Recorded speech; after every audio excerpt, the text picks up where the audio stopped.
राजस्थान में कांग्रेस में एक तरफ मुख्यमंत्री की कुर्सी के लिए मुख्यमंत्री अशोक गहलोत और सचिन पायलट के बीच खींचतान चल रही है, तो वहीं दूसरी तरफ बीजेपी ने राजस्थान के सभी नेताओं को गुजरात चुनाव में झोंक दिया है।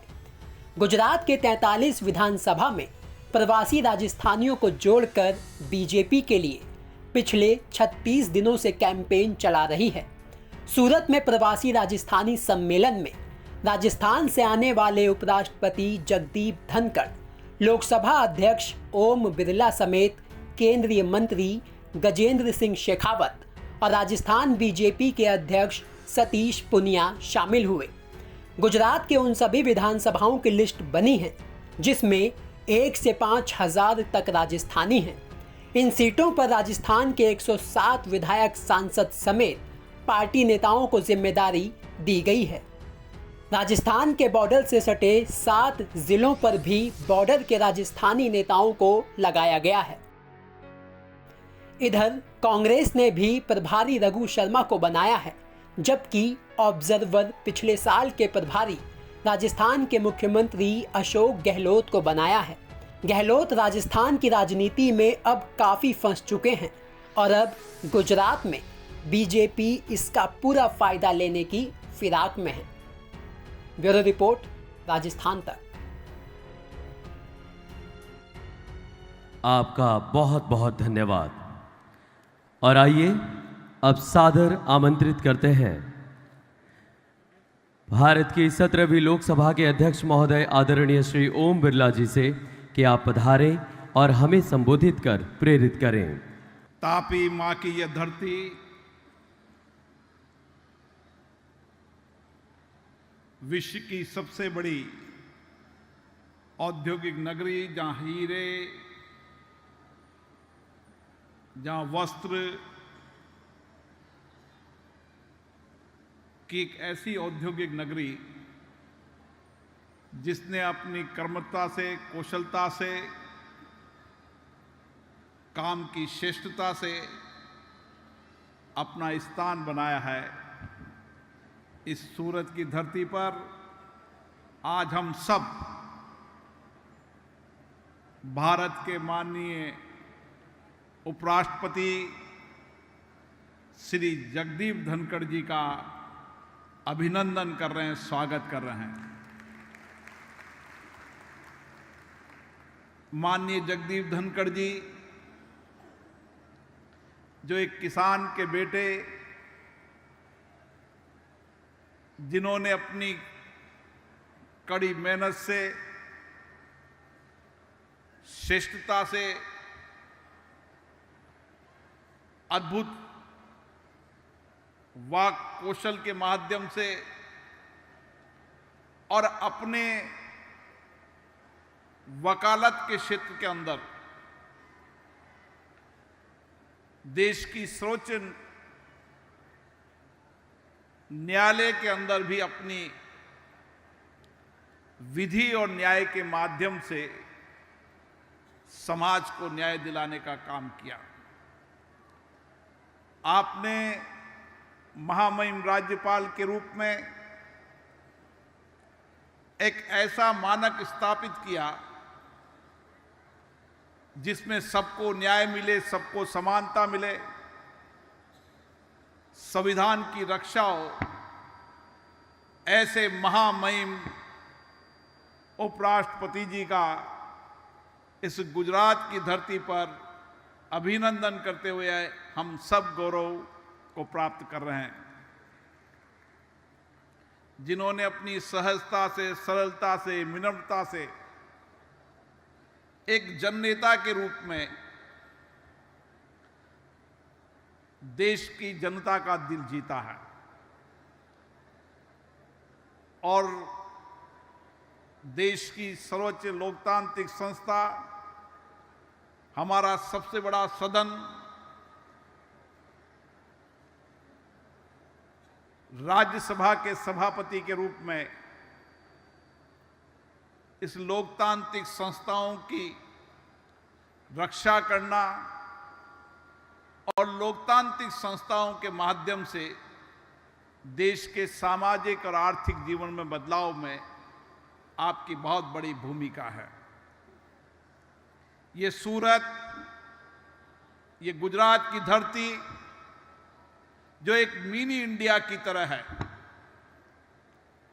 जहां पर अपनी अपनी कर्मस्थली से मेहनत कर कर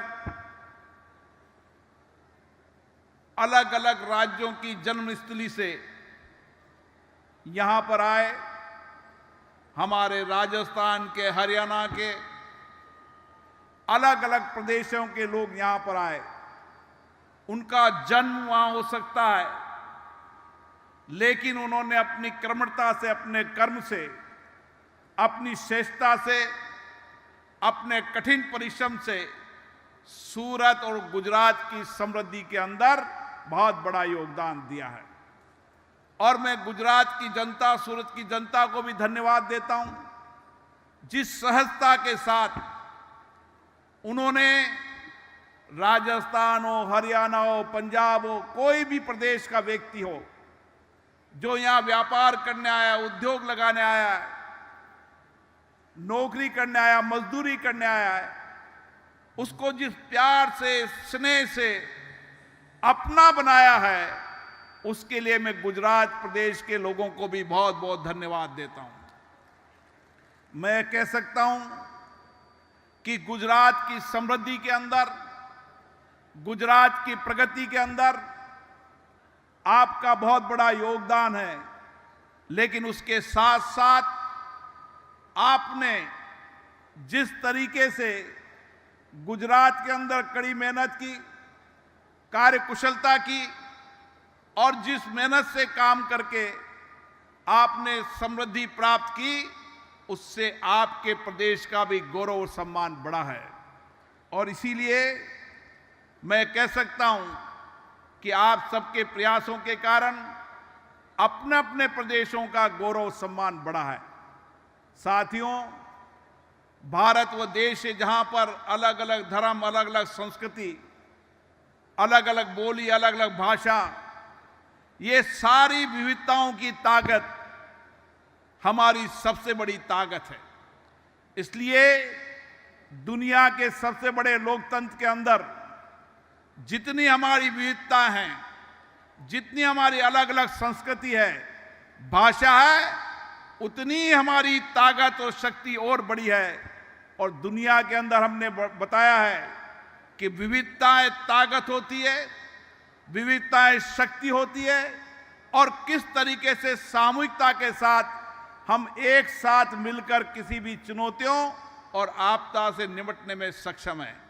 मैं विशेष रूप से आज जो गौरव के प्रगति और खुशहाली को हम देख रहे हैं, उसमें गुजरात के मुख्यमंत्री रहे माननीय नरेंद्र मोदी जी का एक विजन था, जिन्होंने गुजरात के अंदर अलग अलग जिलों के अंदर जहां आर्थिक केंद्र की राजधानी बनाने का काम किया, उद्योग हो, व्यापार हो, ट्रेड हो, किसान के लिए नई इनोवेशन हो, पर्यटन हो, उसके अलग अलग क्षेत्रों को एक विजन के आधार पर उन्होंने गुजरात को एक समृद्धशील, प्रगतिशील प्रदेश बनाकर देश के अन्य प्रदेशों को एक राह देने का काम किया।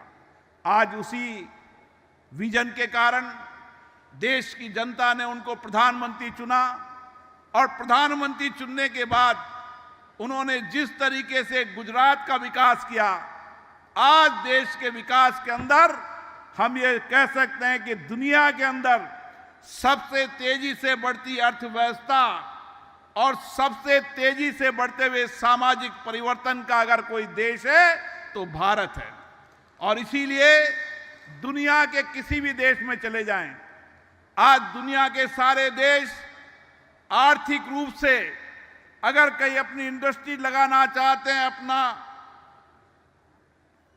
कुछ धन निवेश करना चाहते हैं, तो उनको एकमात्र दुनिया के अंदर सबसे बेस्ट और श्रेष्ठ डेस्टिनेशन नजर आता है तो भारत नजर आता है।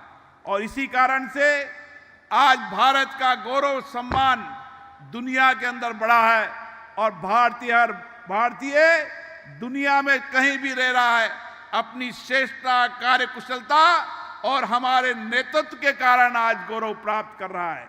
और इसीलिए भारत के जन जन को आज गौरव है कि हमारे प्रधानमंत्री ने एक विजन के साथ, एक नई सोच के साथ, नई विचार के साथ भारत को आगे बढ़ाने का एक नया संकल्प लिया है।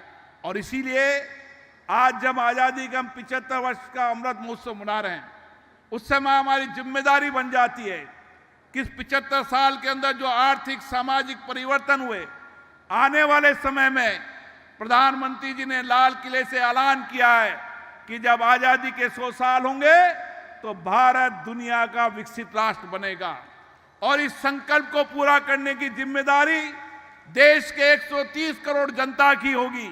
इसलिए हमें और कर्मठता से और कठिन परिश्रम से मेहनत करनी होगी कि दुनिया के अंदर भारत हर क्षेत्र में श्रेष्ठ रहे और अपनी इनोवेशन, अपनी नई शक्ति, नई सामर्थ्य के कारण दुनिया के अंदर नेतृत्व करे।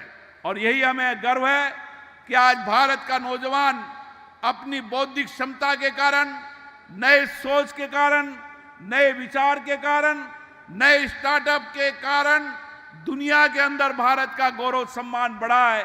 और दुनिया का नौजवान जहां कहीं भी जिस देश के अंदर है, उसके आर्थिक सामाजिक जीवन में परिवर्तन करने का योगदान भारत का नौजवान है, जो भारत का गौरव सम्मान दुनिया के अंदर बढ़ा रहा है। इसीलिए एक समय आ गया है, हम सब जिस तरीके से अलग अलग प्रदेश की जन्मस्थली से आए हैं, लेकिन हमारी जहां कर्मस्थली है, उस कर्मस्थली के अंदर और कड़ी मेहनत और श्रेष्ठता से काम कर कर अपनी जन्मस्थली का भी गौरव बढ़ाएं और जहां हमारी कर्मस्थली है वहां का भी गौरव, सम्मान और आर्थिक सामाजिक परिवर्तन करने में योगदान है। मुझे खुशी है कि जब मैं आज सुबह घूमने जा रहा था तो मैं कई गुजरात के लोग मिले और गुजरात के लोगों ने जिस प्यार स्नेह से कहा कि राजस्थान का हो, हरियाणा का हो, चाहे किसी प्रदेश का लोग हो, हम सब लोग एक हैं। हमारी सामूहिकता की संकल्प शक्ति, हमारे सामूहिकता से काम करने की हमारी आपस में एकजुटता, हमारे व्यापार में, हमारे उद्योग में, हमारे काम करने वाले मजदूर में, हम सब मिलकर जिस तरीके की एक श्रेष्ठ कार्य संस्कृति सूरत में डेवलप हुई है, वह अपने आप में देश में एक उदाहरण है। और इसी श्रेष्ठता के कारण हमारी जिम्मेदारी और बढ़ जाती है कि दुनिया और देश का कोई भी व्यक्ति सूरत में, गुजरात में आएगा तो 2 टाइम की रोटी का इंतजाम होगा, वो इंडस्ट्री लगाएगा तो उसका आर्थिक सामाजिक परिवर्तन करने में योगदान होगा, व्यापार करेगा तो उससे नए नौकरी के सृजन होंगे। ये सब काम आपने गुजरात में आकर भी किए हैं, जहां राजस्थान के लोगों को भी काम मिला है, गुजरात के लोगों को भी काम मिला है, हरियाणा के लोगों को काम मिला है।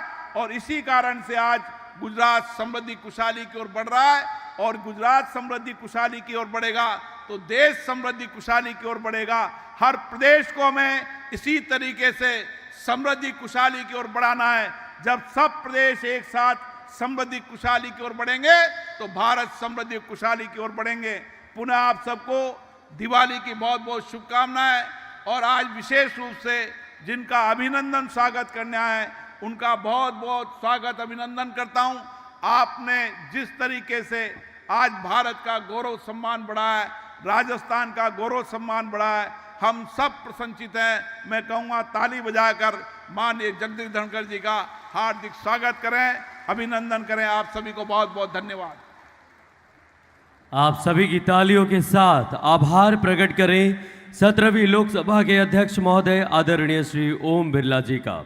और अब श्री नरेश अग्रवाल, श्री प्रकाश बिंदल, आपसे अनुरोध है कि एक विशेष भेंट जो आप लेकर आए हैं महामहिम उपराष्ट्रपति महोदय एवं राज्यसभा के सभापति महोदय आदरणीय श्रीमान जगदीप धनखड़ जी के लिए, वे आप उन्हें समर्पित करें।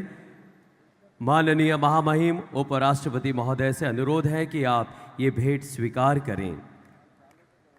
एक विशेष चित्र जो समर्पित किया जा रहा है महामहिम उपराष्ट्रपति महोदय को। आपका बहुत बहुत धन्यवाद। और अब सादर आमंत्रित करता हूं भारत के महामहिम उपराष्ट्रपति महोदय और राज्यसभा के सभापति महोदय आदरणीय श्रीमान जगदीप धनखड़ जी को कि वे पधारें और हमें संबोधित कर हमारा मार्गदर्शन करें। आदरणीय लोकसभा के अध्यक्ष श्रीमान ओम बिरला जी, गुजरात के राज्यपाल महामहिम आचार्य देवव्रत जी, केंद्र में मंत्री बहन दर्शना जारदोश जी, कैलाश चौधरी जी, सांसद पीपी चौधरी जी, देवजी भाई पटेल जी, राजस्थान भाजपा के अध्यक्ष सतीश पूनिया जी, आयोजन में भूमिका निभाने वाले किशोर भाई बिंदल जी, दिनेश राजपुरोहित जी, कैलाश हाकिम जी और यहाँ पर उपस्थित सभी लोग, सर्वपहली तो दिवाली की अग्रिम बधाई।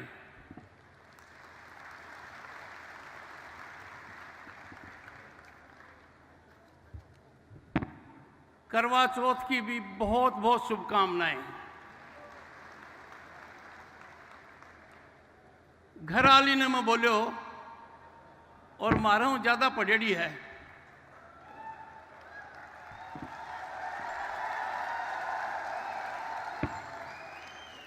बनस्थली विद्यापीठ हूँ पीएचडी करेड़ी है। मको आज बहुत बड़ो दिन है, मेरो अभिनंदन हो रहा है। तू डायमंड सिटी में है, तू टेक्सटाइल सिटी में है, आज तो दिल खोल के मांग ले तने के चाहे।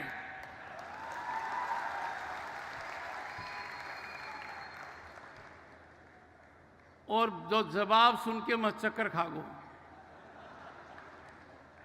और मैंने बेरो पाट को मेरे ज्यादा पढ़ेड़ी है। बोली 2 दिन हूं सूरत को पानी पी रही हूं और ये पानी बहुत जोरदार है। सूरत को पानी बहुत असरदार है। अपन सूरत को पानी चाहिए।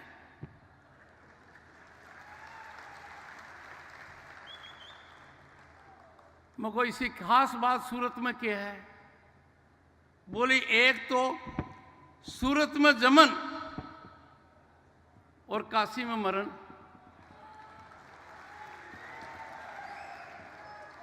दो में एक काम तो आपा कर लियो, दूसरे में मैं मदद करूंगी। बोले गंगा में स्नान होगो, यमुना को पान होगो, आज नर्मदा का दर्शन भी होगा। ये आपा ने तापी को स्मरण करना चाहिए, जब पुण्य प्राप्त होगो। गंगोत्री की अपनी गंगोत्री अपना क्यों महत्वपूर्ण माना? क्योंकि गंगा बठियों चालू है। आज ते स्टेज पर देख रहा हो लोकसभा का अध्यक्ष, दुनिया को 100 मोटो पद, दुनिया का 100 मोटो प्रजातंत्र के मां बे कुर्सी पर बैठनू, जिनके सामने से सांसद हुए ओम बिरला जी। ओम में भी कमाल है। विद्वान आचार्य देवव्रत जी आठे हैं राज्यपाल, और मैं भी तारा सामने हूं। गंगोत्री गुजरात में है, जननी गुजरात है। गुजरात की बुद्धि को कमाल है, गुजरात की नजर को कमाल है कि देश के मां किसान पुत्र बैठे पूछ गो। ऐ बात के लिए मैं नतमस्तक हूं। सूरत में पूरे गुजरात के लिए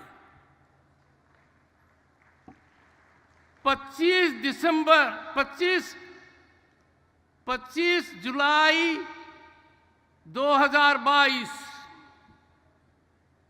दुनिया के इतिहास में अंकित होगा। और क्या खास बात हुई जिस दिन? वह खास बात हुई जो आज तक कदे कुनी हुई। ट्राइबल महिला द्रौपदी मुर्मू ने राष्ट्रपति की शपथ ली। महामहिम उपराष्ट्रपति श्री जगदीप धनखड़ जी का अभिवादन समारोह और दीपावली स्नेह मिलन में पधारे सभी का फिर से एक बार स्वागत करते हैं। सादर आमंत्रित करता हूं राजस्थान प्रदेश अध्यक्ष एवं विधायक श्री भारतीय जनता पार्टी प्रदेश अध्यक्ष महोदय आदरणीय श्रीमान सतीश पुनिया जी से कि वे पधारें और अपने विचार साझा करें।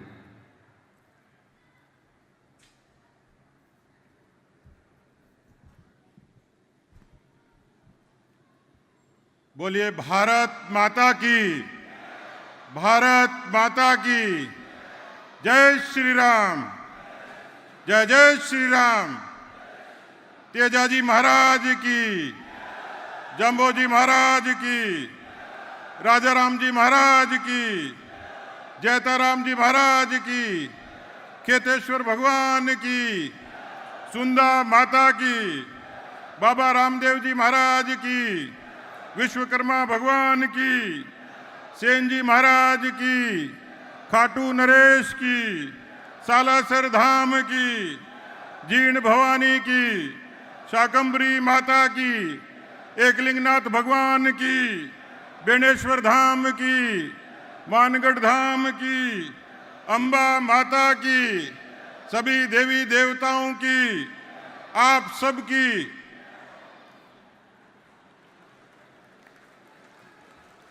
मुझे पता था कि आप अपनी जय जरूर बोलेंगे। आज एक ऐतिहासिक दिन है। हीरा नगरी और वस्त्र नगरी मां तापी के किनारे बसे उन परिश्रमी किसानों की, उन परिश्रमी व्यापारी वर्ग की जो अपनी कर्म भूमि से जन्मभूमि का रास्ता तय करके जन्मभूमि से इस कर्म भूमि को अपने पसीने से सिंचित करते हैं और उसी तर्ज पर हरियाणा और राजस्थानी प्रवासी वो समाज जिससे इस गुजरात की आर्थिक ताकत, आर्थिक संपन्नता, इसका वैभव, इसकी समृद्धि यदि किसी समाज के पसीने से लिखी जाती है तो वो समग्र राजस्थानी समाज है जिसके पसीने की बूंदों से ये गुजरात की धरती वैभव प्राप्त करती है।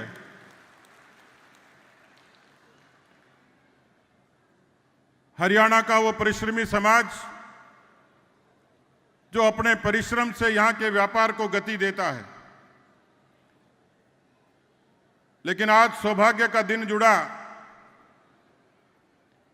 जो समस्याओं की छाती पर पैर रखकर जो धरती इस पूरे राष्ट्र को अन्नपूर्णा बनाती है, राजस्थान की वो धरती, उसी धरती के किसान के घर में पैदा हुए एक ऐसी प्रतिभा के धनी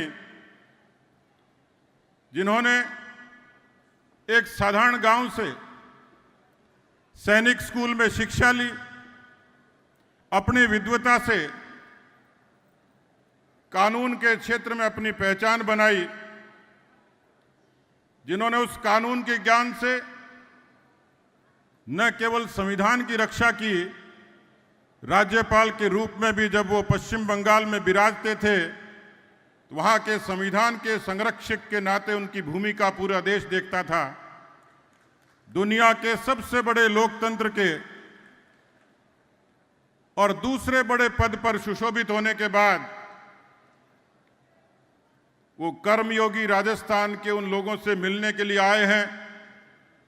ऐसे श्रद्धेय आदरणीय जगदीप धनखड़ जी हमारे बीच में विराजे हैं। मैं आप सबसे आग्रह करूंगा कि जोरदार तालियों से आप उनका अभिनंदन करें।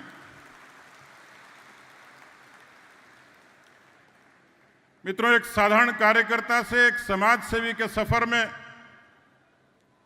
विश्व के सबसे बड़े लोकतंत्र के उस सदन के सर्वोच्च पद पर विराजने वाले आदरणीय ओम बिरला जी हमारे बीच में विराजे हैं। उनके लिए आप जोरदार उनका अभिनंदन करें। गुजरात की धरती महिमा मंडित हुई है आचार्य देवव्रत जी की विद्वता से। मैं जब यहां आया तो कभी किसी राज्यपाल के बारे में इतनी इस रूप से चर्चा नहीं सुनी। मैं खुद गौरवान्वित हूं और ये मंच गौरवान्वित है आपकी उपस्थिति से। आचार्य देवव्रत जी विश्व की सबसे बड़ी लोकतंत्र की सबसे बड़ी पंचायत और विश्व के महानायक देश के यशस्वी प्रधानमंत्री मोदी जी के कैबिनेट के राज्य मंत्री यहाँ दो विराजे हैं, आदरणीय दर्शनाबेन जी और आदरणीय कैलाश चौधरी जी। उपस्थित सभी हमारे सम्मानीय सांसदगण, विधायकगण और यहाँ उपस्थित ये जो ऑडिटोरियम है इसका नाम पंडित दीनदयाल उपाध्याय है और यहाँ जो लोग बैठते हैं वो पंडित दीनदयाल उपाध्याय के विचारों को ठीक से जानते हैं कि उनकी लेखनी और वाणी से जब विचार निकले तो देश के तत्कालीन यशस्वी प्रधानमंत्री अटल बिहारी वाजपेयी जी की नीतियों ने इस देश में बदलाव की एक मुहिम शुरू की और आज देश के यशस्वी प्रधानमंत्री नरेंद्र मोदी जी की वाणी और कलम से एक नए भारत का रूप न केवल गुजरात में और पूरी दुनिया देखती है। उपस्थित मातृशक्ति, सम्मानित बुजुर्ग और नौजवान भाइयों, 80 के दशक में एक अंतरिक्ष यात्री अंतरिक्ष में गए। उस समय की प्रधानमंत्री ने अंतरिक्ष यात्री से पूछा कि राकेश शर्मा जी, दुनिया कैसी दिखती है? अंतरिक्ष के सुदूर जोखिम में गया हुआ व्यक्ति, उसके जेहन में क्या होता होगा? यकीनन दुनिया दिखी होगी, लेकिन उसका जवाब बहुत सुंदर था। उसने कहा, सारे जहां से अच्छा हिंदुस्तान हमारा। मित्रों, ये धरती सनातन और खूबसूरत धरती और उस खूबसूरत धरती का एक खूबसूरत हिस्सा है जहां सोने की धरती है, चांदी का आसमान है। अभी प्रकाश माली के शब्दों में उस रंग बिरंगे राजस्थान की महिमा आपने सुनी है। ये वही राजस्थान है जहां जीवन उत्सव है। ये वही राजस्थान है जहां शक्ति और भक्ति के उस इतिहास ने, शौर्य ने, स्वाभिमान ने केवल देश नहीं दुनिया के समक्ष हिंदुस्तान में राजस्थान का मस्तक ऊंचा किया है। ये वही राजस्थान है जहां अपने राजवंश को बचाने के लिए कोई मां अपने बेटे को बलिदान कर देती है। ये वही राजस्थान है जहां पर्यावरण की रक्षा के लिए, खेजड़ी की रक्षा के लिए एक मां अपने आप को बलिदान कर देती है।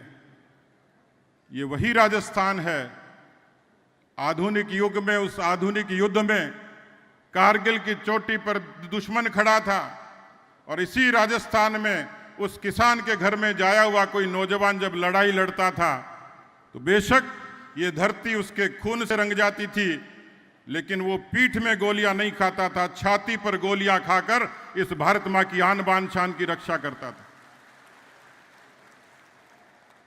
मित्रों, गुजरात बदला है, हिंदुस्तान भी बदला है। ये दीपावली का स्नेह मिलन है। दीपावली की रौनक कोरोना की उस भीषण महामारी में लड़ने के बाद अब लौटी है, लेकिन कैसे लौटी है? दुनिया के 200 देशों में पहली बार ऐसा चमत्कार हुआ कि 9 महीने में वैक्सीन बनी और केवल हिंदुस्तान के 200 करोड़ लोगों की नहीं, दुनिया के 25 करोड़ लोगों के भी हिंदुस्तान की स्वदेशी वैक्सीन ने दुनिया को सुरक्षा दी। आपने पिछले दिनों खबर पढ़ी होगी, मैं ज्यादा लंबी बात नहीं करूंगा, केवल 3 खबरें जो मन में आनंद भरती हैं। जिस ब्रिटेन के हम उपनिवेश थे, जिसके गुलाम थे, उस ब्रिटेन को पछाड़कर भारत दुनिया की 5वीं बड़ी अर्थव्यवस्था बना है। आईएनएस विक्रांत का आपने दृश्य देखा होगा, भारत का बना हुआ। आपने ब्रह्मोस मिसाइल को भी देखा होगा, 15 अगस्त को 70% पुर्जे भारत के बने हुए। मित्रों, आपने गुजरात बदलते हुए देखा, लेकिन हिंदुस्तान को भी बदलते हुए देखा होगा कि किस तरीके से 45 करोड़ लोगों के जनधन के खातों ने उसका हक का पैसा उसको दिया है। किस तरीके से राजस्थान और हिंदुस्तान के 12 करोड़ किसानों को 2 लाख करोड़ रुपए सीधे सीधे उनके खातों में जमा हुए हैं। ये केवल देश नहीं, विश्व की सबसे बड़ी डायरेक्ट बेनिफिट ट्रांसफर स्कीम है।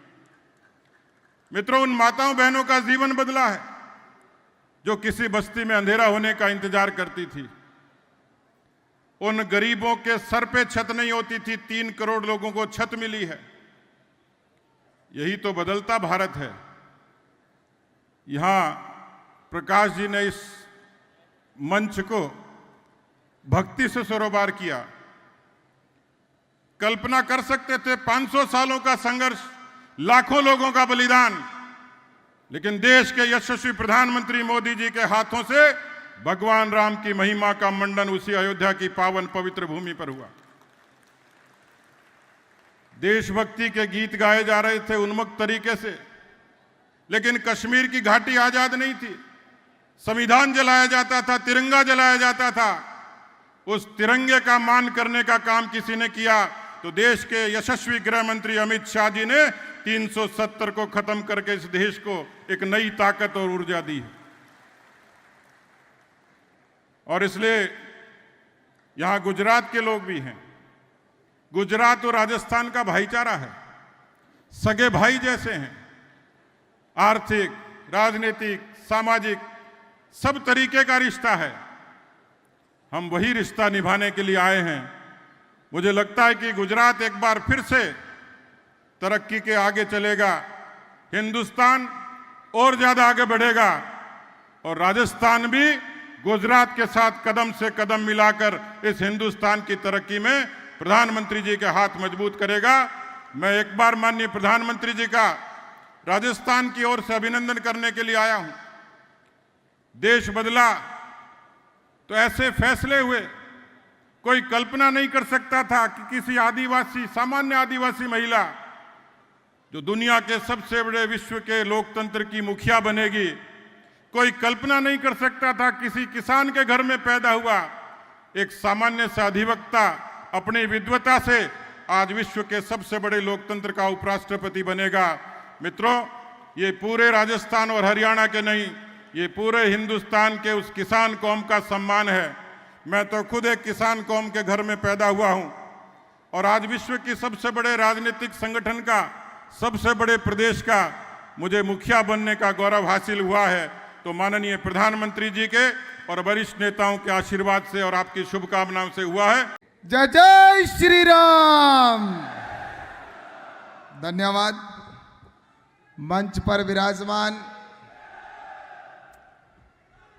हमारे भारतीय जनता पार्टी के राष्ट्रीय प्रदेश के हमारे अध्यक्ष आदरणीय सतीश जी पूनिया साहब, हमारे मध्य उपस्थित पाली के सांसद आदरणीय पीपी चौधरी साहब, हमारे जालोर सिरोही के सांसद आदरणीय देवजी भाई पटेल साहब, पूर्व मंत्री आदरणीय परम पूज्य ओटाराम जी और सभी हमारे मंच पर बैठे विधायकगण एवं सभी उपस्थित मंच पर बैठे अतिथिगण और सामने विराजमान सभी भाइयों और बहनों, आज मैं सबसे पहले तो आप सबको बहुत बहुत धन्यवाद देना चाहूंगा कि राजस्थान का जो रंग बिरंगा वेश है वो आज इस स्टेडियम के अंदर देखने को मिल रहा है, जहां केसरिया बाना भी यहां पर लोग हमारे पहने हुए हैं, तो पचरंगी साफा भी पहना हुआ है, तो लाल पगड़ी भी पहनी हुई है और ऐसे ही मेरी बहनें भी उधर देख रहे हैं कि राजस्थानी वेशभूषा के अंदर पूरी यहां पर आई हुई है। ये एक राजस्थान जो पूरा एक परिदृश्य इस स्टेडियम के अंदर देखने को मिल रहा है। और आप सभी इस दीपावली के स्नेह मिलन के अंदर और हमारे उपराष्ट्रपति आदरणीय श्री जगदीप जी धनखड़ साहब का हम सभी यहां पर स्वागत करने के लिए एकत्रित हुए हैं। आज बहुत ही प्रसन्नता का विषय है कि हम दीपावली का स्नेह मिलन कर रहे हैं। मैं आप सबको दीपावली से पूर्व यह शुभकामना देना चाहता हूं कि लक्ष्मी मां का हम सब पर आशीर्वाद बने और लक्ष्मी का भंडार सबके भरे। और साथ ही एक किसान के बेटे को आप सबने देखा होगा कि उपराष्ट्रपति जैसा पद जो आज देश के अंदर दूसरा संवैधानिक पद है राष्ट्रपति के बाद, जगदीप जी धनखड़ जिन्होंने किसानों की सेवा करते हुए आज इस मुकाम तक पहुंचे हैं। तो मैं आपको जगदीप जी धनखड़ साहब अभी हमारे बीच में कुछ ही समय में पहुंचने वाले हैं, मैं उनको बहुत बहुत बधाई और शुभकामना देना चाहूंगा। और वास्तव में अब बदलता हुआ भारत हम सबको देखने को मिल रहा है। नया भारत हम सब महसूस कर रहे हैं अपने आप में कि आज से 8 साल पहले का भारत और वर्तमान का भारत में कितना परिवर्तन हम सबको देखने को मिल रहा है। चाहे वो विकास की दृष्टि से हो, चाहे सामाजिक ताना बाना हो। तो आप देख लीजिए, आज राष्ट्रपति के पद पर कभी हमने सोचा भी नहीं था कि एक आदिवासी बहन, आदिवासी परिवार में रहने वाली बहन राष्ट्रपति के पद पर भी सुशोभित हो सकती है। ये हम आज इस नए बदलते भारत में देख रहे हैं। हम सब ने देखा कि एक किसान का बेटा उपराष्ट्रपति भी बनता है। तो ये देखकर लगता है कि अब देश के अंदर कुछ नया हम सब आने वाले कल में देखेंगे। आज देश के अंदर हमने सबने आपने देखा होगा कि भारत के अंदर आज यहाँ पर सभी यहाँ पर जितने भी हम उपस्थित हैं राजस्थानी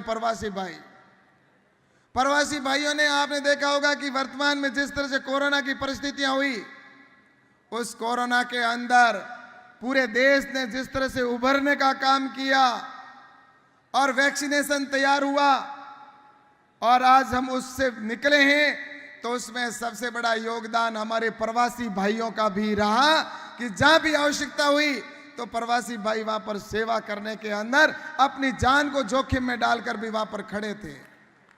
तो मैं वास्तव में ये कहना चाहता हूं कि पूरा देश एक साथ खड़ा हुआ है। आज आने वाले समय के अंदर मैं कहना चाहूंगा कि अब भारत वो भारत नहीं जिसकी तस्वीर कि हमारा जब हमने अभी आजादी का अमृत महोत्सव मनाया, आजादी के अमृत महोत्सव के अंदर हमें अब आने वाले वक्त के अंदर ये आजादी का अमृत काल है। और इस आजादी के अमृत काल के अंदर हम अपने देश को विकासशील देश की परिभाषा से बाहर निकालते हुए हमारे देश को विकसित राष्ट्र बनाने की ओर हम सबको आगे बढ़ना है। अब आने वाले जब 2047 में जब हमारा देश के 100 वर्ष पूरे होंगे आजादी के, उस समय हमारे देश को कोई गरीब देश नहीं कहे, हमारे देश को कोई ये ना कहे कि ये पिछड़ा हुआ देश है। आने वाले समय के अंदर भारत अमेरिका और इंग्लैंड से भी आगे जाए, इस दिशा में हमारा देश चल पड़ा है। आज हमारे हाईवे के ऊपर फाइटर प्लेन उतरने लगे। आज स्ट्रक्चर अगर देखा जाए तो नेशनल हाईवे जिस तरह से बन रहे हैं ये देश के अंदर, और उसके साथ ही देखा जाए तो आज वंदे भारत की ट्रेन चलती है। तो ये जब देखते हैं तो पूरे विश्व के अंदर तो निश्चित रूप से लगता है कि भारत की प्रतिष्ठा आज पूरे विश्व में बढ़ी है। और मैं आज इस अवसर पर आप सबसे कहना चाहूंगा कि हम आने वाले वक्त के अंदर हमारे देश को सबसे ताकतवर देश बनाएं और भारत को वो संस्कृति जो हमारी पुरानी संस्कृति हमारी सभ्यता रही है उसको हम पहचान अपने विश्व के अंदर कैसे दे सकें। आपने देखा होगा कि हमारी संस्कृति और हमारा जो धर्म है, हमारा सनातन है, उसको जब स्वामी विवेकानंद जी शिकागो के अंदर गए थे वहां पर, और उन्होंने उसकी पृष्ठभूमि उस समय रखी थी, और उस समय जो पृष्ठभूमि स्वामी विवेकानंद जी ने रखी थी उनका नाम भी, उसका नरेंद्र जी, जो स्वामी विवेकानंद जी का नाम बचपन का नाम नरेंद्र था, और उनको उन्होंने जो उस समय संस्कृति की परिदृश्य रखा था उसको पूरा करने का काम भी अब कोई कर रहा है, तो हमारे वो भी नरेंद्र जी है, नरेंद्र मोदी जी। तो निश्चित रूप से मैं कहना चाहता हूं कि आने वाले वक्त के अंदर हमारा देश विश्व का नेतृत्व करेगा, और वो तब करता हुआ लगेगा कि जब आपने देखा होगा कि आज आप सब और हम सब ने महसूस किया होगा कि हमारा योग, जब पहले कभी हिंदुस्तान का योग कहलाता था, आज योग पूरे विश्व के अंदर माना जाता कि योग है वो हमारे जीवन के लिए बहुत महत्वपूर्ण है। पूरा विश्व योग को मानने लगा। आज हमारा तिरंगा है, तो तिरंगों को देखे तो आपने देखा होगा कि यूक्रेन के अंदर युद्ध हुआ। युद्ध तो हम सब ने, आपने भी, आपको पता होगा कि युद्ध के जो हालात बने, उस युद्ध के अंदर तिरंगा लेकर कोई भी अगर मेरा युवा साथी वहां फंसा हुआ था और वो लेकर निकला तो उसको वहां से निकलने की स्वीकृति मिली, और वो आराम से तिरंगा लेकर निकला। और पाकिस्तान के लोग, जो हमारा दुश्मन देश है, वहां के भी तिरंगा लेकर उन्होंने भारत के तिरंगे को पकड़ के और वहां से अपनी जान बचाकर निकले। तब प्रत्येक भारतीय का गर्व से सीना चौड़ा होता है। यह है हमारा हिंदुस्तान। और निश्चित रूप से मैं कह सकता हूं कि आने वाले समय में हमारी संस्कृति, हमारा जो ये वेश है, हमारी जो पहचान है, वो आने वाले वक्त के अंदर हमारे देश की पूरे विश्व के अंदर पहुंचे। और इसी दिशा के अंदर निश्चित रूप से आज मैं कह सकता हूं कि ये जो ताकत जो सामने बैठी है, ये जब मिलेगी और सब हम जब साथ होंगे और जब साथ चल पड़ेंगे, तो वो दिन दूर नहीं, जो हमारा लक्ष्य है वो निश्चित रूप से पूरा होगा। और यही दीपावली के अवसर पर मैं आप सबको शुभकामना देता हूं और बहुत बहुत बधाई देता हूं। और हमारे धनखड़ जी को भी मैं बहुत बहुत शुभकामना देना चाहूँगा कि इनके नेतृत्व के अंदर आने वाले समय के अंदर संसद के अंदर जो बड़ा सदन है उसमें अच्छे अच्छे निर्णय होंगे, और किसान, गरीब और व्यक्ति, जो भी गरीब व्यक्ति है, उनके वहाँ से देश को विकसित करने और देश को आगे बढ़ाने के लिए वहाँ से योजनाएं बनेगी, और गरीब व्यक्ति को देश का मुख्य धारा में लाने का काम उसी सदन से होगा। ऐसे किसान के बेटे के हाथों से आने वाले समय के अंदर महत्वपूर्ण निर्णय होंगे और भारत हमारा विश्व गुरु बनेगा। ऐसी कल्पना के साथ हम सब आप आज इस अवसर पर उनको बहुत बहुत बधाई देते हैं, और आप सभी यहाँ पर उपस्थित हुए, इसके लिए आप सबको मैं अपनी ओर से बहुत बहुत बधाई और शुभकामना देते हुए अपनी बात को बहुत समाप्त करता हूँ। बहुत बहुत धन्यवाद। जय हिंद, जय भारत, बोलो जय जय श्री राम, भारत माता की।